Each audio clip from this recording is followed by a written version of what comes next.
daha fazla hemen söz hakkı alan herkes aynı şeyi söylüyor. En regardant de Strasbourg ce qui se veut capitale européenne, comment ne pouvons-nous pas être complètement estomaqués par ce qui s'est passé ce matin?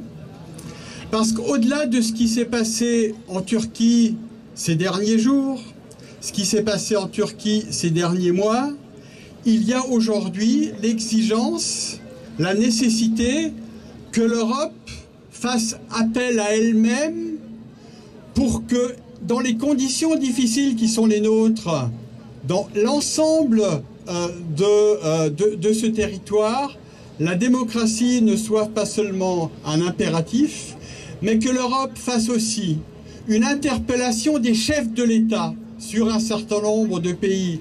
Parce qu'on ne peut pas à la fois se vouloir être dans la référence européenne, on ne peut pas à la fois se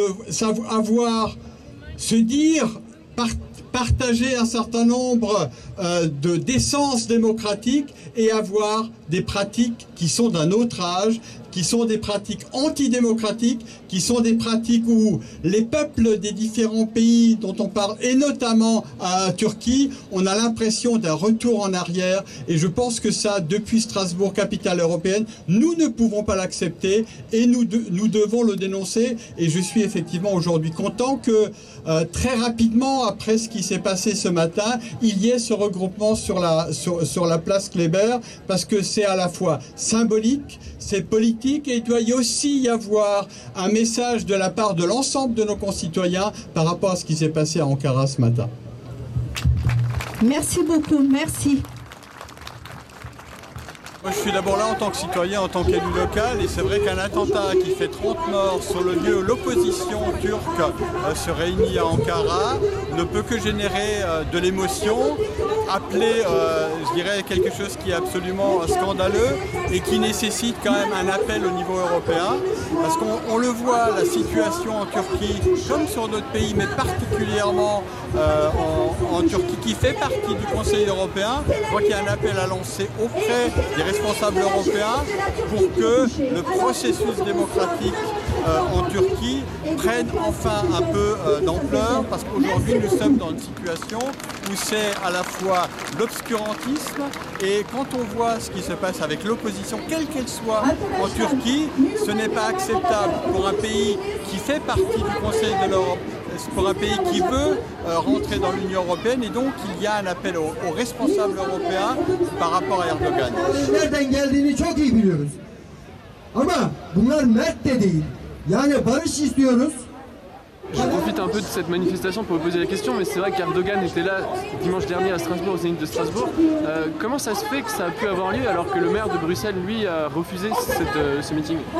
Alors, il y a un état de droit.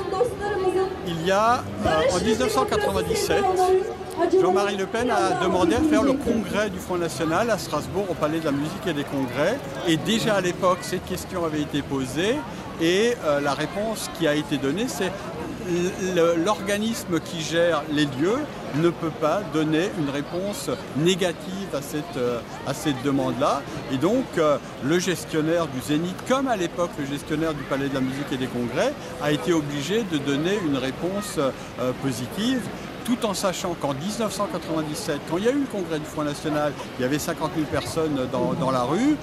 Dimanche dernier, quand il y a eu ce meeting électoral d'Erdogan, parce que c'est pas autre chose, je dirais il y a aussi eu des Strasbourgeois dans la rue. Certes, ils étaient moins nombreux parce que l'organisation n'a pas pu se faire, mais je crois que voilà, on est dans cette situation un peu paradoxale. Est-ce que quand on voit la construction de la nouvelle ambassade de Turquie en plein milieu du quartier européen à Strasbourg, le meeting de Erdogan ce dimanche à Strasbourg, est-ce qu'il n'y a pas une offensive politique de la Turquie sur la ville de Strasbourg en ce moment, à votre avis?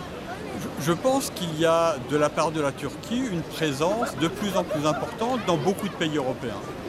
Que ce soit à Bruxelles, que ce soit à Berlin ou même à Madrid, il y a aujourd'hui effectivement ce pays qui souhaite, alors pour des raisons sur lesquelles je ne m'arrêterai pas, mais assumer sa présence dans le territoire, dans l'espace européen. Et c'est pour ça qu'il est d'autant plus important que les responsables européens sachant que c'est un pays qui fait partie du Conseil de l'Europe, sachant aussi que c'est un pays qui souhaite rentrer dans l'Union européenne, qu'à un moment on dise stop par rapport aux éléments démocratiques.